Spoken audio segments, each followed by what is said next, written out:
All right, everybody, ready to dive in. Today, we're tackling central bank digital currencies, or CBDCs for short. They're all the rage, but what's the real deal with these digital dollar bills? Yeah, it's more than just like swapping out physical cash, right? It's about who gets to call the shots with your money in the digital world. And that has some pretty big consequences for, well, everything, how we buy stuff, financial privacy, the whole nine yards. Exactly. And we keep hearing about these big promises, right? Faster payments, everyone and their grandma having a bank account. But is it really that simple? Well, let's unpack that a bit. It's true, some folks are saying CBDCs will magically get everyone into the financial system. But let's, look at the facts for a second. We're talking about over 70% of unbanked households in the US actually choosing not to have a bank account. It's not always about access, they just prefer it that way. So it's more of a trust issue than an access issue. Bingo. You see, the FDIC, they've done studies, and distrust in banks keeps coming up. People worried about privacy, not wanting to deal with fees. Those are the real hurdles. It's not necessarily about having a bank branch on every corner. And here's the kicker. The US already has faster payment systems up and running, like the Real-Time Payments Network and FedNow. Right, but I've heard those haven't really taken off as expected. What's going on there? True, they've had a bit of a bumpy road. See, the Real-Time Payments Network, that's run by private banks, while FedNow is the government's baby. And this brings us to a crucial point. Could a CBDC actually stifle innovation? We're talking about the government potentially stepping into a space where the private sector is already making moves. So kind of like when the government tries to do something and it becomes, well, like going to the DMV. You said it. And there's actually a historical example that's kind of eerie how similar it is. Back in the day, the US had this thing called the Postal Savings System. The idea was to offer savings accounts through the post office, especially for folks who didn't trust traditional banks, to encourage saving. Sounded good on paper, but Let me guess, it didn't quite work out as planned. it kind of became a cautionary tale about what happens when the government tries to compete with the private sector. Instead of showing the benefits of government-run financial services, it kind of highlighted the risks. Which brings us to a huge concern with CBDCs. Privacy. I mean, we're talking about potentially giving the government a direct line into your digital wallet. That's got to make you think twice. It's definitely a bit unsettling, and it's not like our financial privacy is exactly Fort Knox as it is, right? Between banks sharing our data and government agencies requesting it, it feels like Big Brother's always lurking in the shadows. You're not wrong. It's unfortunate, but our financial privacy has been slowly eroding for decades.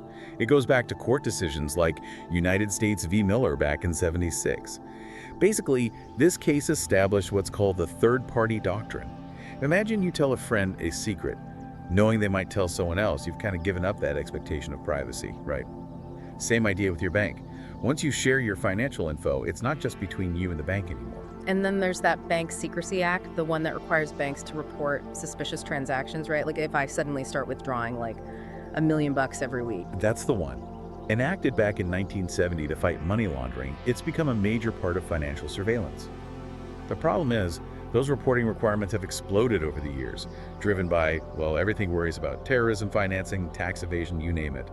And it's all perfectly legal. So with all that already going on, how would a CBDC make things even worse for our privacy?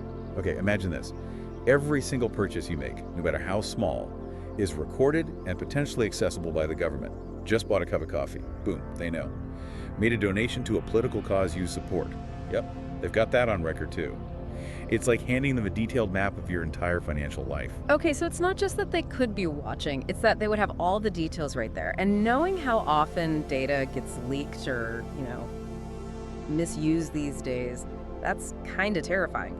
But are we really talking about the government, like, trying to control what we buy with the CBDC? Isn't that a bit far-fetched? Well, let's dive into that. See, with CBDCs, it's not just about tracking what you're spending. It's about the potential for them to actually be programmed. Yeah. Imagine a world where the government can nudge you towards buying certain things, their preferred products, or even penalize you for buying the wrong things. Hold on, are you serious? You're saying they could actually incentivize or punish certain purchases through a CBDC? Exactly. Think of it like this. You know those cashback rewards you get on your credit card? Now imagine the government offering higher interest rates on your CBDC holdings if you use them to buy, say, electric cars. Suddenly, everyone's driving green, not necessarily because they want to, but because it makes financial sense. Okay, I see where you're going with this, and it's kind of brilliant, but also super creepy. Like, what's next? Getting a bonus for buying broccoli and a penalty for ordering pizza. It sounds dystopian, but it's not outside the realm of possibility with how programmable these things could be. And the thing is, there are already examples of governments using the financial system to, well, exert a little control, let's say. Remember when Canada froze the bank accounts of people involved in those trucker protests? Right, they invoked the Emergencies Act for that, didn't they? Exactly. They did what they felt they had to, but it was a pretty stark example of how quickly access to your own money can be, well, weaponized. And what about that whole Operation Choke Point thing here in the US? Wasn't that when the government was pressuring banks to cut ties with businesses they didn't like? Exactly. They were targeting businesses they considered high risk, payday lenders, gun shops, that kind of thing. By basically leaning on these banks to deny them service, they were trying to shut them down without actually passing any new laws. It's a prime example of how the financial system can be manipulated to, advance a certain agenda. So a CBDC could become a tool for pushing an agenda, encouraging some behaviors and punishing others. Not exactly the financial freedom they advertise, is it? But let's shift gears for a second. Could the Federal Reserve even handle the logistics of a CBDC?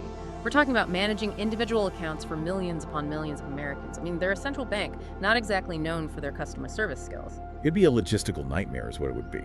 The Fed would go from managing the entire monetary system to basically becoming a retail bank overnight. Think about it. Managing individual accounts, dealing with customer service inquiries, handling all the regulations around verifying identities and preventing money laundering, things banks already do. It would be a Herculean task. We're talking massive expansion of their workforce, their tech infrastructure, the whole 9 yards. And wouldn't that distract from their main job, like keeping the economy stable, keeping inflation in check? Exactly. It'd be like asking a brain surgeon to perform open heart surgery. I mean, they're both skilled, but in completely different areas, right? Now, let's be real. Government-run services, they aren't exactly famous for their efficiency or user-friendliness. You remember the last time you dealt with the DMV or the IRS? Let's not even go there. Okay, so we've got privacy concerns, potential for government overreach, a logistical nightmare on our hands. But what about security? With all the data breaches and hacks these days, could we ever really trust a CBDC system to be secure? That's the million-dollar question, right? You're talking about a system that would hold the financial data of every single American. That's a gold mine for hackers. And let's not kid ourselves, even the most secure systems out there, they're not invincible. Didn't the Federal Reserve get hacked a while back? Targeted multiple times, actually. Back in 2016, hackers got away with $81 million from the Bangladesh Central Bank by exploiting a weakness in the Federal Reserve system. And then there have been a bunch of other cyber breaches and data leaks at different U.S. financial regulators. Wait, so even the Fed, with all their resources and security protocols, they're not immune? It just goes to show that no system is foolproof. And with a CBDC, you're basically creating a single point of failure for the entire financial system. If that system gets compromised, the fallout would be absolutely catastrophic. But hold on, aren't cryptocurrencies vulnerable to hacks too? We're always hearing about these crypto exchanges getting hacked. Right, but there's a key difference here. Many cryptocurrencies, like Bitcoin, are decentralized. They don't rely on one central authority, one single point of failure. It's like the difference between a traditional army with a single command center and a guerrilla force that's spread out. To take down the whole system, you'd have to attack countless individuals, not just one central target. So it's kind of ironic. A CBDC, which is supposed to be more secure, could actually centralize the risk and make us more vulnerable. Precisely. And that's not the only potential downside. We also have to think about the impact on the private sector. You mean the impact on banks and other financial institutions? Exactly. If everyone's using a government-issued digital currency, what happens to innovation in the private sector? Do we really want to live in a world where the government is the only game in town when it comes to payments and financial services? So we're talking about potentially stifling innovation, limiting competition, Right. which at the end of the day hurts the average consumer. Right. And we can't forget about the political dimension here either. You mean how a CBDC could be influenced by politics? Absolutely. Imagine politicians trying to pressure the Fed to, say, tweak CBDC interest rates or influence spending restrictions. Or think about the possibility of cronyism, with certain businesses lobbying for special treatment within the CBDC system. So instead of the Fed being this independent institution, it becomes, what, a political football? Yeah, that's the worst case scenario, right? Okay. And it's not like tinfoil hat territory either. It's a serious concern. Look, a CBDC isn't inherently bad in itself, but anytime you're talking about the government having this much control over how we spend our money, well, we need to be extremely careful. So where do we go from here? If CBDCs aren't the solution, what needs to happen so we can make sure we've got a financial system that's safe, private, and doesn't stifle innovation? Well, before we jump into a complete overhaul with the CBDC, let's maybe try fixing what's already broken, right? We need to get serious about strengthening financial privacy laws for the digital age. Okay, I'm on board with that, but what does that actually look like? Are we talking about specific laws that need to change? Actually, yeah. We could start by taking another look at the Bank Secrecy Act. Remember, it's been around since, what, the 70s? And those reporting requirements, they've grown way beyond what they were originally intended for. Reforming it, maybe even repealing it, that'd be huge for privacy. And we got to beef up the Right to Financial Privacy Act. As it stands, the government can basically access our financial records without much oversight. We need to make it tougher, require warrants, just like they need to search our homes. Right, makes sense. But let's be real, that feels like a long shot in this political climate. It's not exactly a top issue for most voters. True, but we got to make it one. This isn't just about, like, abstract legal stuff. This is about our basic freedoms. And here's where it gets interesting. We can actually learn something from the world of cryptocurrencies. You mean by moving towards decentralization instead of more control? Exactly. We need laws that protect, those peer-to-peer transactions and self-hosted wallets. These technologies, they put more control back in the hands of individuals, and they can really enhance privacy. We need to embrace these new ideas, not be afraid of them, if we want a freer, more resilient financial system. So instead of this top-down approach with the CBDC, we should be looking at a more bottom-up, decentralized system. Exactly. Think of it like this. It's like the difference between, say, a monoculture and a rainforest. A monoculture, it's efficient, but it's also vulnerable, right?